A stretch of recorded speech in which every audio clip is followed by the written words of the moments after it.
बोलिए प्रेम से श्री सद्गुरु महाराज की, श्री सद्गुरु महाराज की।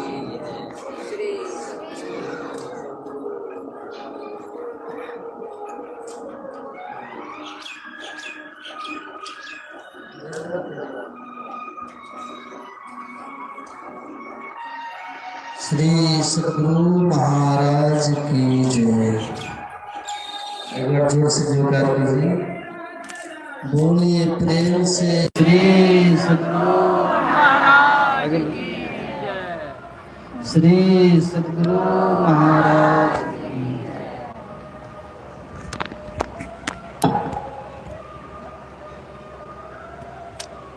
आधा किलो नहीं जीता, आधा किलो।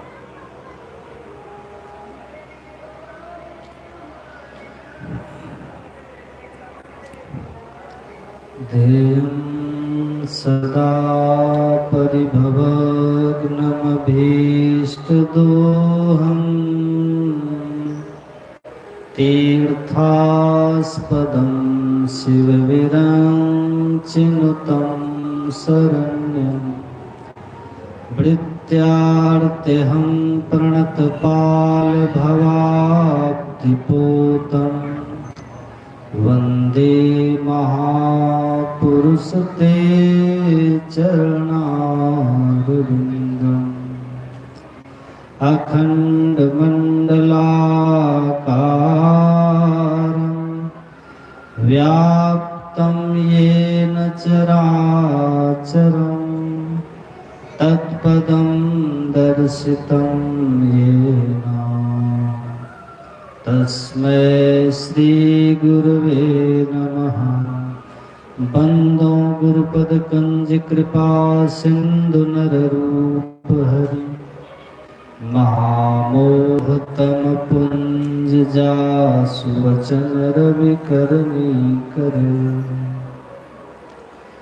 धन्य धन्य सद्गुरु सुखद महिमा कही न जाए।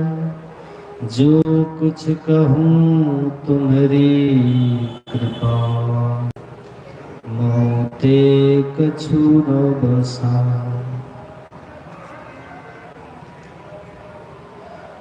मंचासीन पूजनीय गुरुजनों के चरणों में कोटि नमन। उपस्थित सत्संग प्रेमी सज्जन वृंद, माताओं तथा बहनों,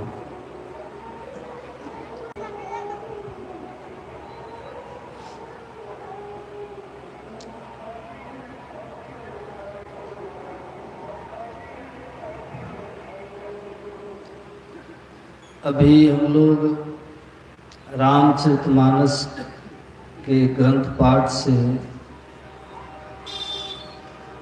माया के संबंध में पाठ किया गया है, उसी पर आधारित प्रवचन आप लोग सुन रहे थे।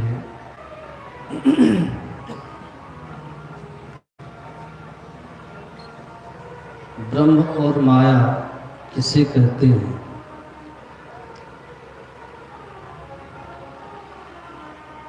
आपने सुना है ईश्वर एक है, वह सबसे पहले का है, वह सबसे सूक्ष्म है और वह सृष्टि के कण कण में ओतप्रोत है। अत्यंत सघनता से वो ब्रह्म फैला हुआ है।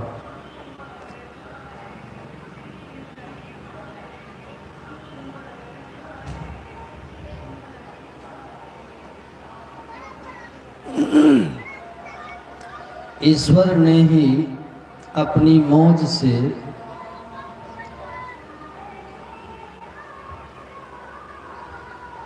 इस संसार की रचना की है।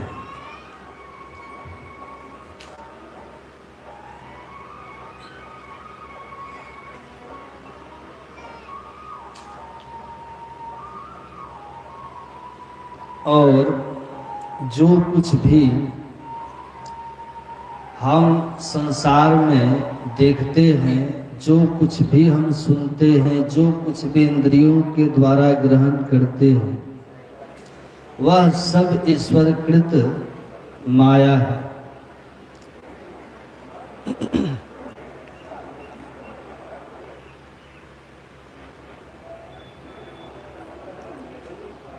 संत सुंदरदास जी महाराज की वाणी में है, ब्रह्म ते पुरुष अरू प्रकृति प्रकट भई। प्रकृति से 3 गुण पुनि अहंकार है।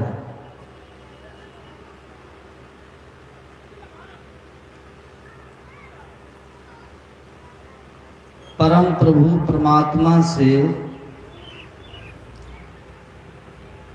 अक्षर पुरुष प्रकट हुए।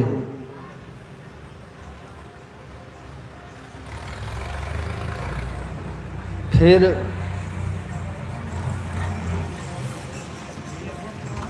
प्रकृति उत्पन्न हुई। प्रकृति उस मसाले को कहते हैं जिससे कुछ बनता है। समग्र विश्व को बनाने वाले जो मसाला है, पूरे सृष्टि को उद्भूत कर देने वाला जो मसाला है, उसी को प्रकृति कहते हैं।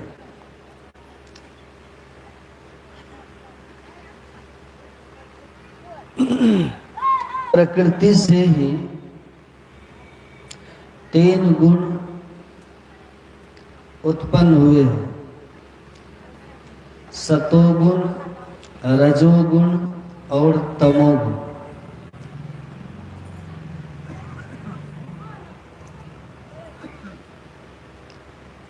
तमोगुणी अहंकार से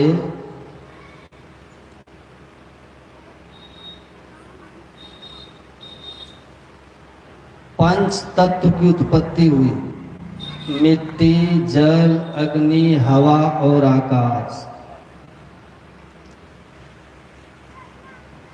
और इन पंच तत्वों से ही 5 तन्मात्राओं की उत्पत्ति हुई। विषय को तन्मात्रा कहते हैं, रूप, रस, गंध, स्पर्श और शब्द।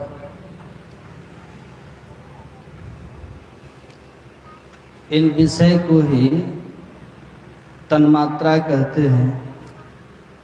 रजोगुण से 5 कर्म की इंद्रियां और 5 ज्ञान की इंद्रियां उत्पन्न हुई। हाथ, पैर, मुंह, गुदा और लिंग, ये 5 कर्म की इंद्रियां हैं। आँख, कान, नाक, जीवा और त्वचा, ये 5 ज्ञान की इंद्रियां हैं।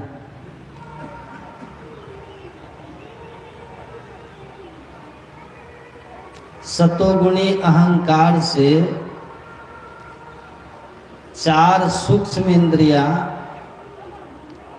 और 14 इंद्रियों के अधिष्ठात्री देवता उत्पन्न हुए।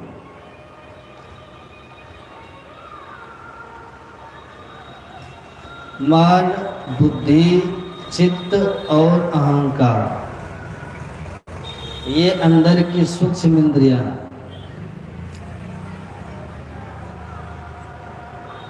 इस प्रकार से 14 इंद्रियां हुई है। इन 14 इंद्रियों के 14 अधिष्ठात्री देव हुए। हाथ के देवता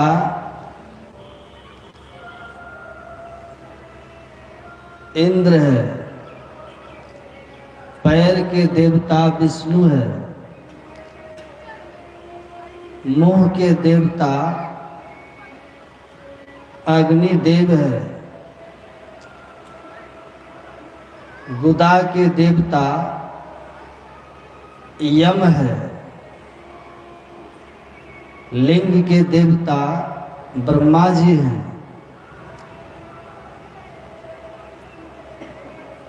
आँख के देवता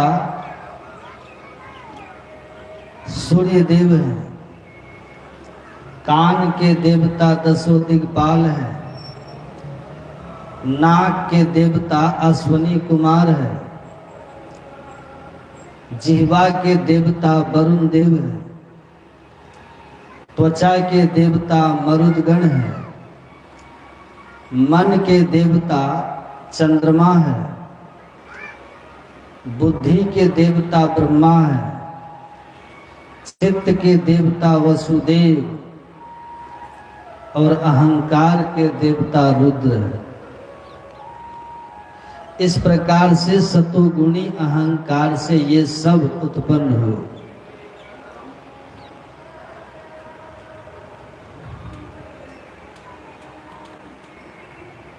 परमात्मा से ये सब के सब उत्पन्न हुए। परमात्मा इन सब से परे के तत्व। तो इन सारी बातों को सुन करके हमें ये ज्ञान होता है कि शरीर परमात्मा ने बनाया है और इंद्रियों को परमात्मा ने बनाया है, 3 गुणों को परमात्मा ने बनाया है, सारी इंद्रियों को परमात्मा ने ही बनाया है, इंद्रियों के विषयों को परमात्मा ने ही बनाया है। जो कुछ भी सृष्टि के अंतर्गत हम लोग देख रहे हैं सब परमात्मा का बनाया हुआ है। इन बातों से यही सिद्ध हो जाता है कि शरीर बाद में बना है, इंद्रियां बाद में बनी है, विकार बाद में उत्पन्न हुए हैं, विषय बाद में बने हुए हैं, तीनों गुण बाद में बने हुए हैं। सबको परमात्मा ने बनाया और परमात्मा सबसे पहले के परमात्मा ने इन सब को बनाया और इन सब को बनाने वाले जो परमात्मा है वे कैसे हैं? तो विनय पत्रिका में संत तुलसीदास जी महाराज ने लिखा है कि सब कही न जाए का कहिए। सारी सृष्टि को उत्पन्न करने वाले परमात्मा को कैसव कहा गया। शरीर रूपी भवन को,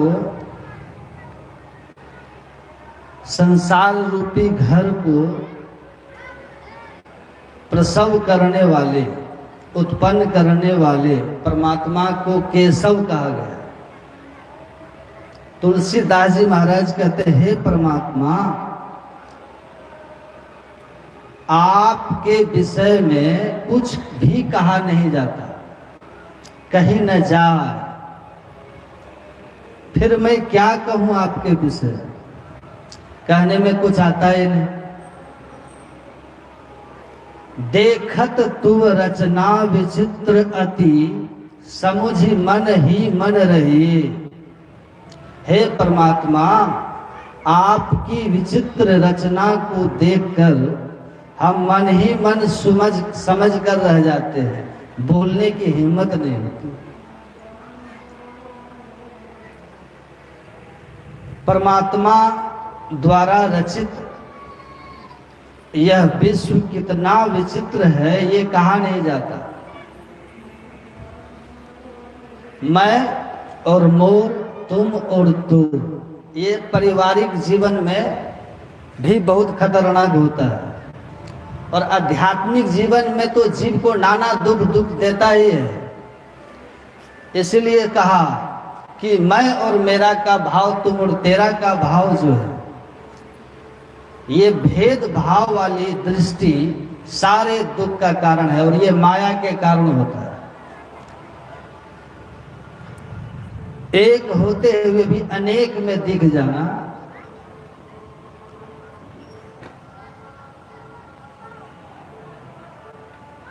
तो इस माया का जो बंधन है, इसके कारण हम दुखी रहते हैं। लेकिन माया का बंधन इतना ही नहीं है, ये देह माया है, लेकिन इस देह में भी एक ही देह नहीं है। एक देह रहता तो बड़ा आसान हो जाता, माया से छूट जाता, मौत हो जाती है, माया से मुक्त हो जाते। लेकिन एक देह नहीं है। सुन रहे थे, घट में घटता माही घट है, ते ही घट में घट पासा है साधो। असगुण जड़ घट चार चौथ में, चेतन अगुण तन खासा है साधो। घर माही घर निर्मल राखो, पंचो धोवो काया कपरा। ये स्थूल शरीर है। इस स्थूल शरीर के अंदर में सूक्ष्म है, सूक्ष्म के अंदर कारण, कारण के अंदर महाकारण है।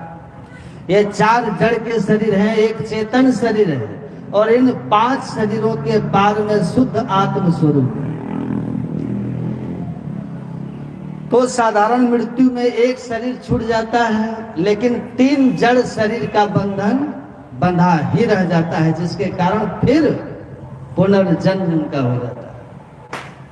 एक शरीर से दूसरे शरीर में, एक जेल से दूसरे जेल आना जाना लगा, और हम दुखी होते रहते हैं। तो अब तो संत लोग समझा के कहते हैं कि महापुरुष समझाते हैं कि 3 सत्ता है। इसको ठीक से थोड़ा सा समझ लीजिए। 3 सत्ता, एक को कहते हैं प्रतिभाषिक सत्ता, एक को कहते हैं व्यवहारिक सत्ता, एक को कहते हैं पारमार्थिक सत्ता।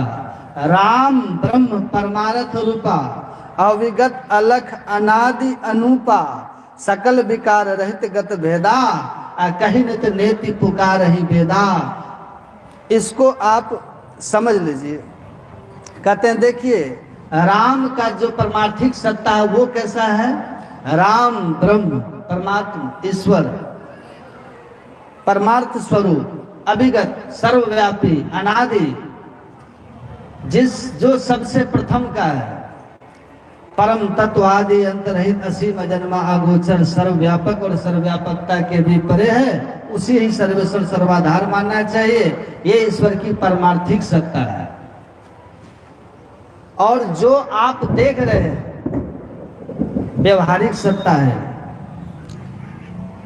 और एक तीसरी सत्ता है जिसको प्रतिभाषिक सत्ता कहते हैं। अंधेरे में रस्सी को देख करके हमें सांप का भ्रम हो जाता है कि नहीं? यही प्रतिभाषिक सत्ता है। रस्सी किसी काल में सांप नहीं है, न था, न है, न वो रहेगा। केवल अंधेरा के कारण यह भ्रम उत्पन्न हो रहा है। मोह मूल अज्ञानता के कारण ये हो रहा है, जो अज्ञानता अंधकार से उत्पन्न हुआ है। आप रेगिस्तान में भी देखते होंगे, मृगवारी जिसको हम कहते हैं। दोपहर में जब प्रचंड गर्मी होती है, मैंने जैसलमेर में देखा, लगता था बिल्कुल लहरें उठ रही हैं बालू के ऊपर।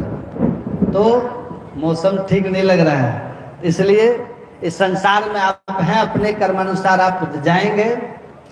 तो हमारे बीच पूज्य लोग हैं, उनसे भी हम लोग थोड़ा सा सुन लेंगे, क्योंकि मौसम ठीक नहीं लग रहा है कि नहीं है? क्या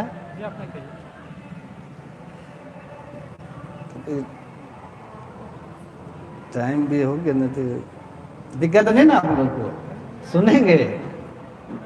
मौसम ठीक नहीं लग रहा, ठीक है, जब तक ठीक है तब तक सुनाते हैं। तो उस उठने वाली लहर जिसको हम देखते हैं, जैसे ही दोपहर समाप्त होता है, बालू का एक कण भी भींगा हुआ हमें दिखाई नहीं देता, क्योंकि वहां पानी था ही नहीं, बालू ही बालू है। वो भ्रम है हमारे दृष्टि का, विज्ञान का एक खेल है, माया का एक खेल है। आप सोए हुए हैं, प्रतिभाषिक सत्ता समझिए, आप सोए हुए हैं, स्वप्न देख रहे हैं। सूरदास जी बहुत सुंदर समझाते हैं कि सपने माही नारी को भ्रम भयो, बालक कहीं हेरायो, अजागे लख्यो न त्यों, जो का त्यों है, न कहूं गायो न आयो। आप स्वप्न देख रहे हैं कि हम बिछावन पर आप हैं, और स्वप्न क्या देख रहे हैं कि कुंभ में गए हैं, बालक खो गया है, बच्चे खोने पर माँ बहुत बेचैन है। लेकिन जब जगती है तो बच्चा कहाँ है? साथ में है। लेकिन वो कितना दुख उठाई है स्वप्न में, स्वप्न देखते समय। तो वो जो स्वप्न है कुछ घटा नहीं है ऐसा, कोई बालक कहीं खोया नहीं, कोई कुंभ में कोई नहीं गए थे, कहीं हमारे साथ कोई दुख घटना नहीं हुई जिसके कारण हम दुखी होते। लेकिन जब तक हम स्वप्नावस्था में थे सब कुछ सब प्रतीत हो रहा था, और जब जागे तब जो का त्यों है, तब हमारा ये भ्रम टूट गया।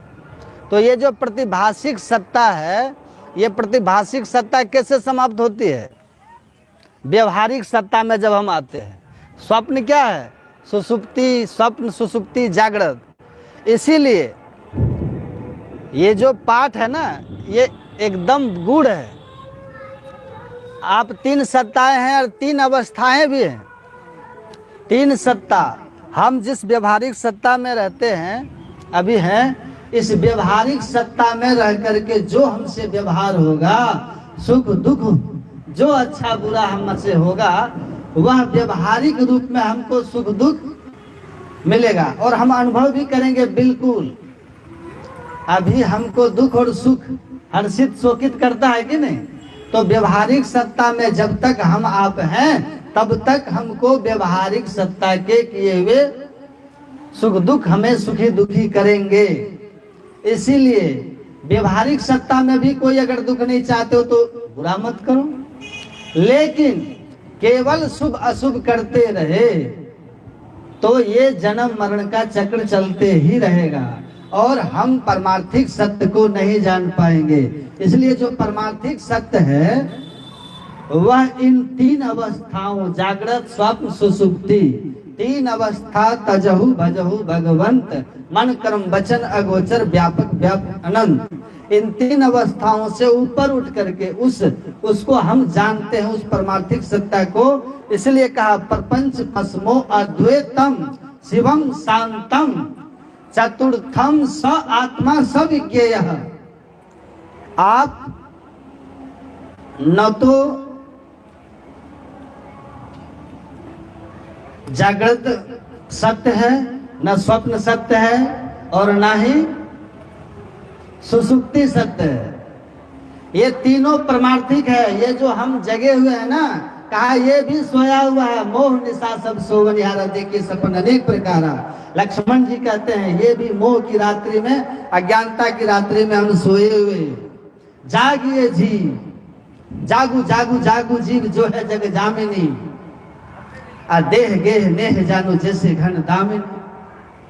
तो असली बात ये है कि इसमें हम अभी जहां हैं, इस सत्ता में हमको बिल्कुल अंधकार में रस्सी में सांप का भ्रम होना और दुखी होना ये होगा। जब हम प्रकाश कर देंगे वहां, तो रस्सी अपने निज स्वरूप में दर्शन देगी और हमारा दुख भय सब समाप्त हो जाएगा। यथा सुसुप्तम पुरुषम विश्वम पश्यति चात्मनि आत्मानद्धि पुण्य सहतम मन्यते स्वबुद्धता। रुक्मणी को भगवान श्री कृष्ण का उपदेश है कि जिस तरह सोया हुआ पलंग पर व्यक्ति संपूर्ण प्रपंच को अपने अंदर ही देखता है, माता पिता भाई मित्र बंधु लड़ाई झगड़ा मेल प्रेम सब सुख दुख उसको स्वप्न में अपने ही अंदर में दृष्टिगोचर हो जाता है और वो पड़ा हुआ स्वप्न पर अकेला ही होता है।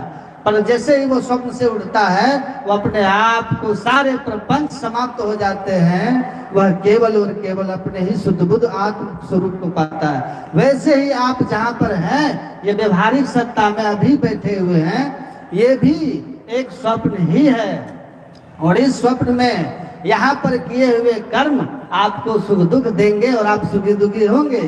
तो यहाँ भी अगर हम दुख नहीं चाहते, इसीलिए यहाँ भी आप शुभ कर्मों को कीजिए, लेकिन ये शुभ कर्म आपको आपके स्वरूप के दर्शन नहीं करा सकते और जब तक स्वरूप का ज्ञान नहीं होगा, कर्म की हो ही स्वरूप ही चिन्ह है। कर्मों के लेप से आप मुक्त नहीं हो सकते, कर्मों के बंधन से मुक्त नहीं हो सकते। इसलिए आप अपने स्वरूप को पहचानिए, जो शुद्ध स्वरूप है, कल्याण स्वरूप है, अद्वैत स्वरूप है, सर्व खलमिदम ब्रह्म स्वरूप है, उसको जानिए। वो चतुर्थम चौथी अवस्था में जाकर के, वो भी चौथी अवस्था में गुरु महाराज कहते हैं कि चौथी अवस्था के प्रारंभ में नहीं, चौथी अवस्था जिसको तुरी अवस्था कहते हैं, उसके अंतिम भाग में, अंतिम भाग जो महाकारण के पार करने पर होता है, एक बिंदुता से लेकर के परमात्मा के मिलन तक की दूरी, ये चौथी अवस्था है। वो अंतिम भाग में आपको अपने स्वरूप का ज्ञान होगा। तो चौथी अवस्था जो है, उस व्यवहारिक सत्ता से परमार्थिक सत्ता की ओर बढ़ने के लिए आप अपने आप को स्वप्न से जैसे जगा लेते हैं, जागते हैं तो स्वप्न समाप्त हो जाता है और पाते हैं हम कि ये सब प्रपंच जो कुछ कुंभ का मैंने करोड़ों लोगों के बीच नदी नाला तालाब बनाया था, वो सब मेरे अपने